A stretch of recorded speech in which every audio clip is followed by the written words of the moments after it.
দুপুর বন্ধুরা, আজকে দীঘায় এসেছি দ্বিতীয় দিন। তো দুপুরে লাঞ্চ কি হলো দেখে নিন, দাঁড়ান। খাবারে প্রথমেই আছে স্যালাড, লঙ্কা, সাদা ভাত, শুক্তো, আর এটা হচ্ছে ডাল,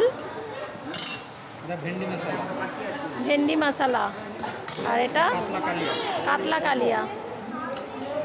পিসটা দেখুন। আর হচ্ছে ডেজার্টে হচ্ছে আপনার চাটনি, পাঁপড় আর মিষ্টি। এই যে পাঁপড়টা দেখে নিন। সবাই খেতে বসেছে, এই যে সবাই খাওয়া শুরু করে দিয়েছে ওরা। দেখি সুজাতা,